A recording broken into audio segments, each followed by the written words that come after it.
The guilt that devoured me. I stumbled out into the street, the noise of the Passover crowd all around me.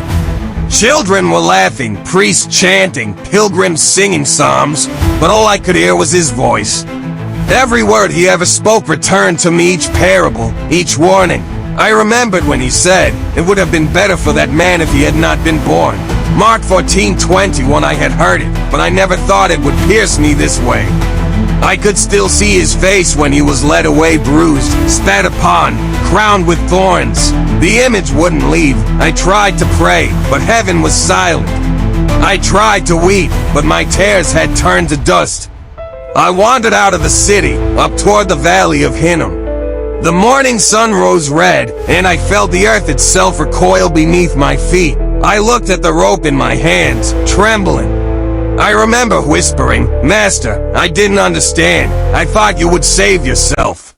I thought you would call angels from heaven. I thought, but the thought trailed off. There was no more strength to finish.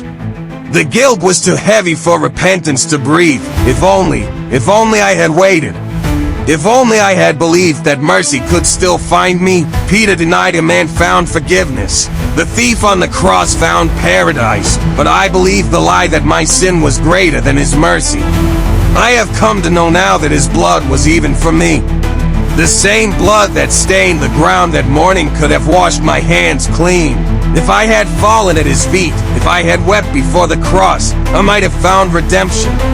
But I chose despair. I chose silence over forgiveness. And so, I walked to the tree, the final breath. The branch creaked as I tied the rope. The wind howled through the valley. I looked up once more to the sky that he made. Forgive me, Lord, I whispered. I see now what I have done. Then everything went still. When the earth shook hours later, when the veil tore in the temple, when graves opened and saints arose, I was already gone. But even from the shadows, I felt it, the mercy that flowed from the cross. The blood that redeemed even the unworthy. Perhaps, somewhere beyond this grief, that mercy still calls my name. Hello, beloved of Christ. This story is not to glorify despair but to warn and to awaken. Sin begins not in the act, but in the slow cooling of love. Betrayal does not start with a kiss, it starts with a heart that no longer listens. Each time we choose comfort over obedience, pride over humility, silver over surrender, we become me. We kiss the face of the one who loves us and walk away into the night. Yet, even then, his mercy remains.